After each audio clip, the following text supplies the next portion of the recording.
votos en el colegio electoral, los 217 de Donald Trump, solo quedan 31 votos electorales sin definir. Eso está interesante. Aún así, aunque fueran para esos 31 votos electorales, por ejemplo, no alcanzaría a llegar a lo necesario para ganar. Dolia, ¿cómo está la situación? Y también lo que está ocurriendo en torno a los funcionarios electorales que descartan acusaciones de fraude. A ver, buenos días, bienvenida, Dolia. ¿Qué tal? Buenos días. ¿Por dónde empezamos? El Pues, triunfo pues es de que el triunfo es, Arizona. a ver, también el triunfo de Ahí, Arizona, el exacto. triunfo de Arizona es tu vecino. Hay que dar noticias sobre Arizona en No, Sonora, ¿no? totalmente. De hecho, los viernes siempre tenemos hoy, por ser un día especial, pero sí, siempre estamos hablando de Arizona. Sí, o sea, desde un principio, poco después o sea, el mismo día de la elección, el 3 de noviembre, Biden tomó la delantera en ese estado y no la abandonó. Sin embargo, efectivamente es una elección muy reñida, pero ya se confirmó anoche que ganó a Biden. Y esto es extraordinario, aquí están catalogándolo como algo histórico, puesto que Arizona es un estado muy conservador que ha estado controlado por los republicanos durante muchos años. El último candidato demócrata que ganó en ese estado en una elección presidencial fue Bill Clinton, como ya habíamos informado en este espacio, en 1996.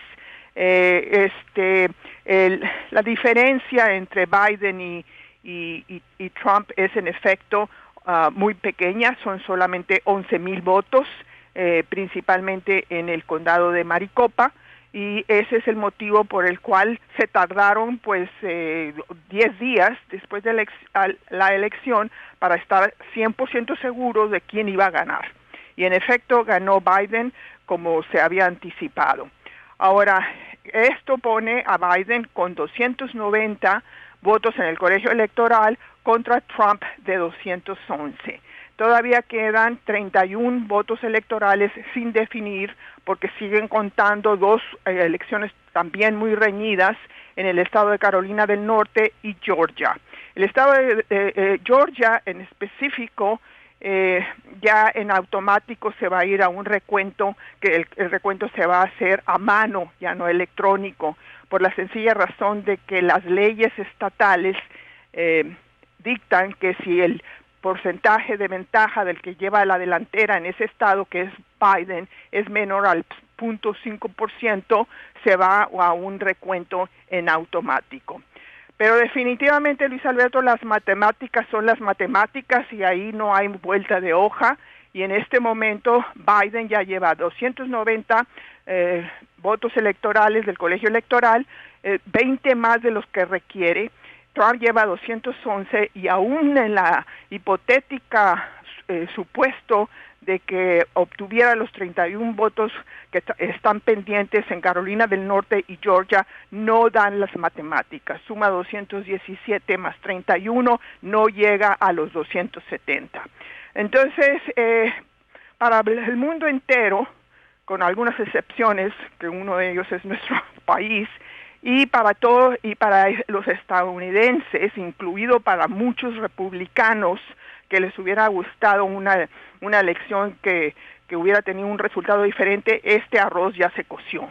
Esta elección ya está definida, es cuestión de que lo reconozca Trump, pero Trump es Trump y no lo va a reconocer, cuando menos no lo va a hacer en el corto plazo. Es decir, puede ser que lo haga después de que se reúna el colegio electoral el 14 de diciembre, puede ser que no lo haga del todo.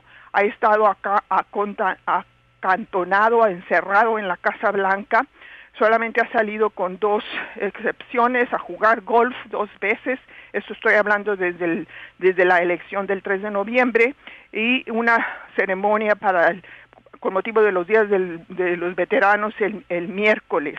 Eso es lo único que ha hecho. Básicamente no está interesado en ser el presidente, porque una de las grandes urgencias, emergencias, algunos médicos ya le están llamando crisis humanitaria, es el enorme repunte, el alarmante repunte, puedo decir, del COVID. Y el señor presidente no está haciendo nada al respecto. y eso es muy notable porque a lo que se ha dedicado es a estar encerrado y aventar tweet tras tweet, y la compañía Twitter pues le pone advertencias, lo etiqueta a todos sus twitters porque están plagados de mentiras. Sigue insistiendo él que hay un fraude masivo, que hubo robos de votos.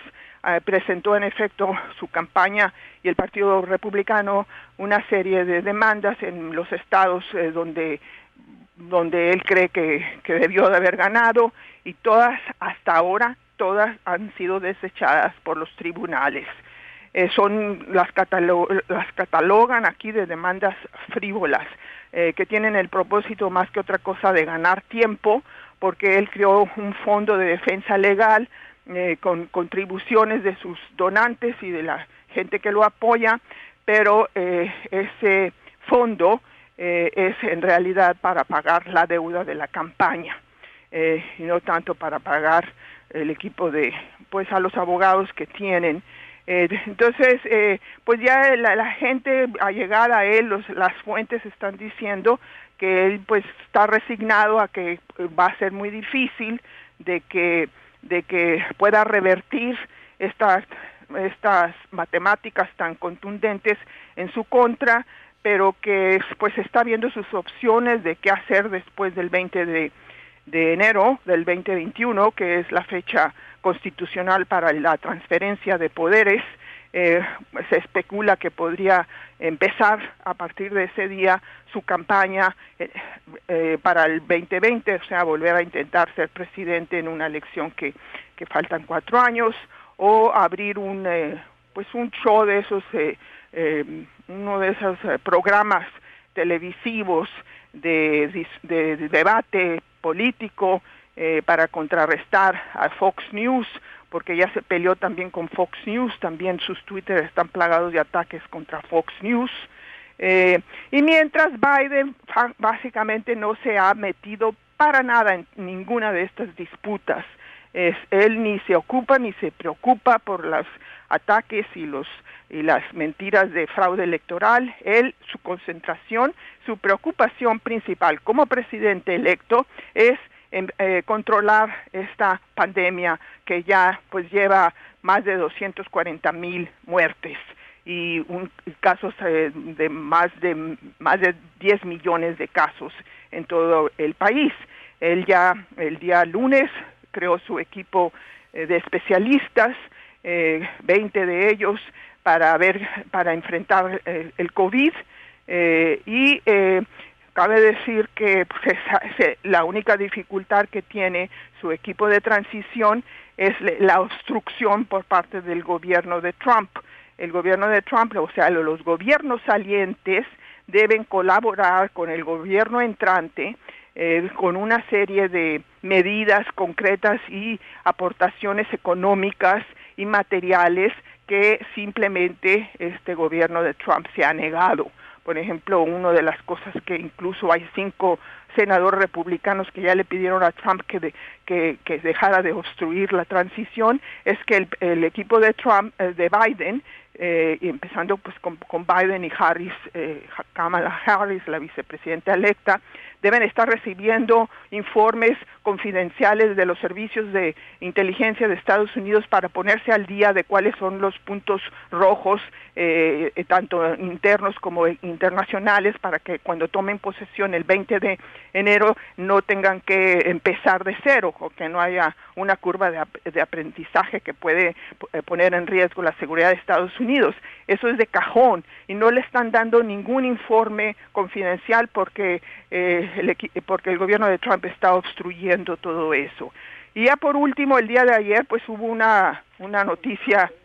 Para cerrar, sí, Perdón. dice, se ha dedicado a aventar tweets que son etiquetados como advertencia de que esto también es histórico por ser mentiras lo que dice, o por no estar, eso es la verdad muy importante, que el mismo Twitter... Por 2 cosas, porque son datos falsos, y también porque confunden, o sea, porque se prestan a confusión. Esos son ahí los puedes ver tú en la cuenta de Twitter de este señor que se llama Real Donald Trump, y ahí están etiquetados por Twitter con letras azules. Pues imagínate si así lo hicieran en muchos políticos que lo trajeran para acá, para México, esa warming, Sería ¿no? muy bueno. Uf, ese warming, o sea, estaría excelente, Dolia. Y para cerrar, ¿me decías? A ver.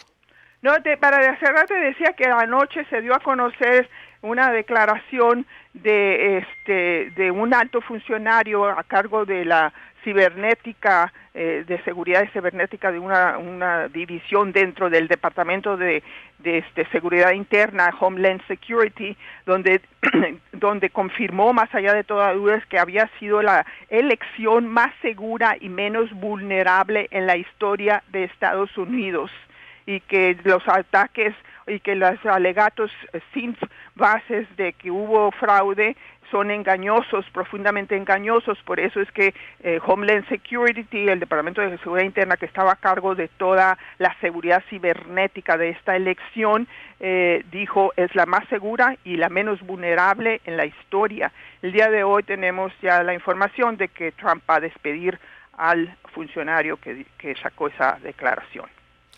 Ve nomás, para que veas cómo está la situación y entonces se le están haciendo tardada a Biden, ¿no? Y se la va a seguir haciendo. Dolly, es decir, de aquí a... ¿Tú crees? Yo no creo que vaya a reconocer, o tú sí crees que sea una estrategia, o se va a ir hasta el 20. No sé, pues es impredecible, pero finalmente no importa si reconoce o no reconoce, o sea, sí importa en el sentido de que pues se mantendría una situación, se conservaría una tradición de transferencias de poderes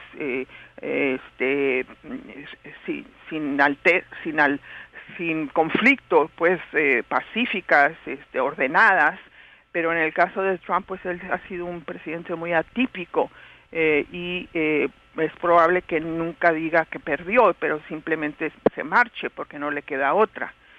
Pero de todas formas, el calendario constitucional es inviolable. El 14 de diciembre se reúne el colegio electoral, van a certificar 100%, 99.99% que va a certificar la elección de Biden. Después, el 6 de enero, en una sesión conjunta del Congreso de Estados Unidos, donde participa tanto el Senado como la Cámara de Representantes, van a avalar esa certificación, y de ahí al 20 de enero es la toma de posesión, la transferencia de poderes de Trump a Biden. Y la verdad es que Trump no necesita ir ahí.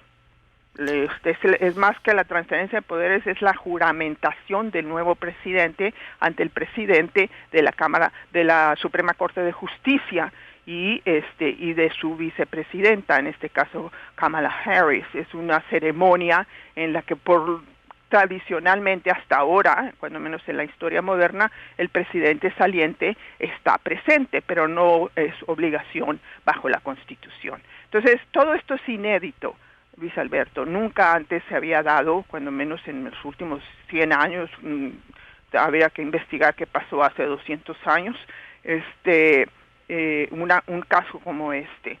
Sí. Pero Biden, como digo, pues sigue haciendo lo que tiene que hacer como presidente electo, que es empezar a prepararse para gobernar. Te agradezco mucho, Dolia, como siempre. Gracias. Buenos días. Buenos días a ti. Buenos días, Dolia Esteves desde Washington. Corte y vuelvo con lo que está ocurriendo en Hermosillo, con graffiti embellecen rincón abandonado en Hermosillo, puente del Boulevard Luis Encinas. Ahí en proyectopuente.com.mx está la información y yo le pregunto, ¿cuáles otros lugares deben de ser rescatados? Esto es una muy buena noticia, embellecer a la ciudad, porque hay otros lugares y lugares abandonados como los parques que ayer, por ejemplo, dábamos a conocer ahí. ¡Ojo, ayuntamiento! Y estamos estrenando proyectopuente.com.mx, nueva diseño, nuevo portal, nuevo contenido. Volvemos.